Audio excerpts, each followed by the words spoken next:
Mr. Armah, so you are the General Secretary of the Ghana National Association of Small Scale Miners. Do you find that people lump you with the galamseys and look at you and point fingers at you and say you are destroying the land? Do you get that a lot?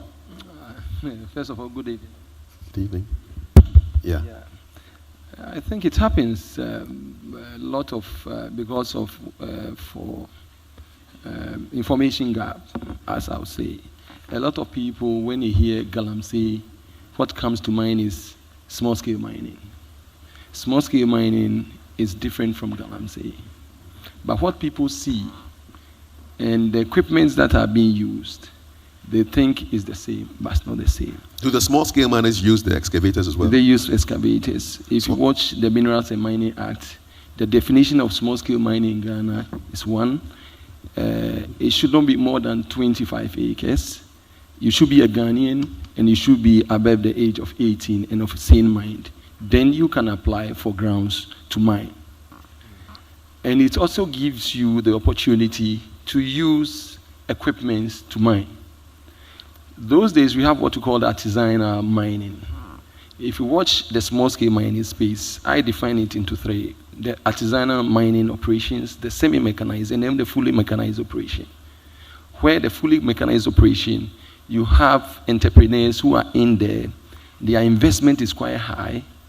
They use highly skilled personnel in their operations, and you see them like the large scale, but just in size.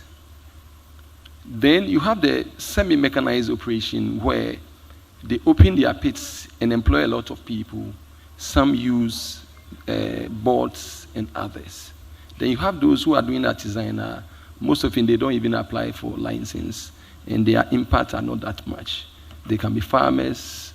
They come during the dry season in groups. They pick, they lose, and get some income.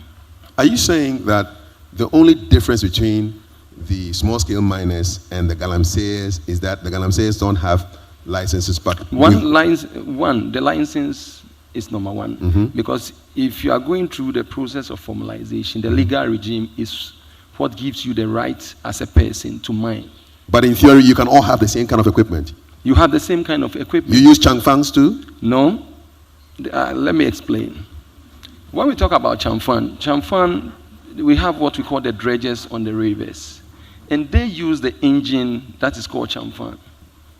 So changfang is a brand of an engine, which helps because one is cheaper, is accessible. The association, we did some work around the Western North areas. We have about 125 to 26 shops. These are Chinese shops. Each of them is selling this equipment, about 100.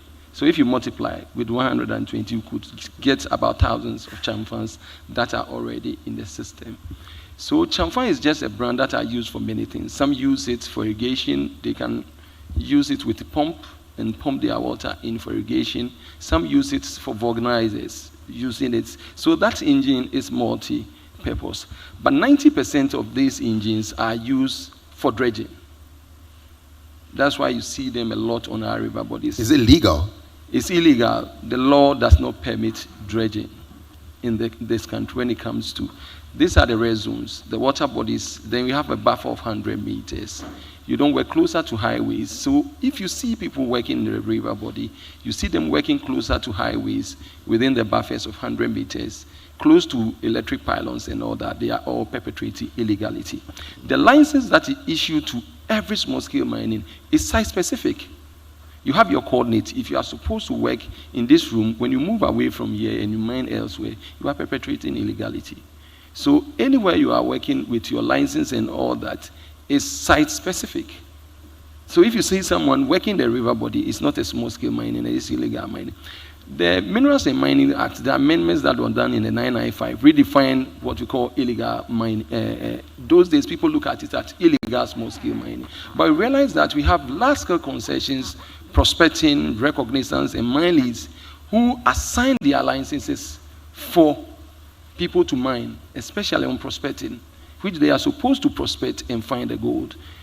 whether it makes commercial value for them to apply for the next permit and all that.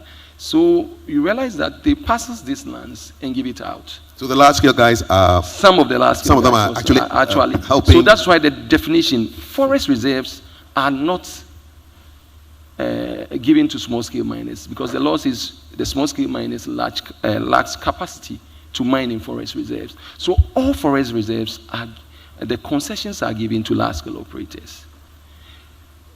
Before, those days, you have Cherano, Newmont, and all these companies working. Even their tailings, they are not supposed to store them in the what are tailings?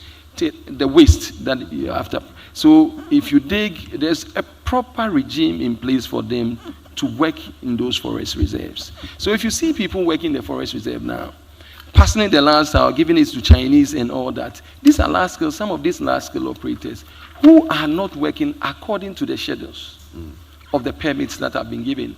But because we don't understand those operations, everyone says it's a small scale mining, small scale mining, small scale mining. So the redefinition in the amendments really says that illegal mining can be perpetrated, whether on large or small scale.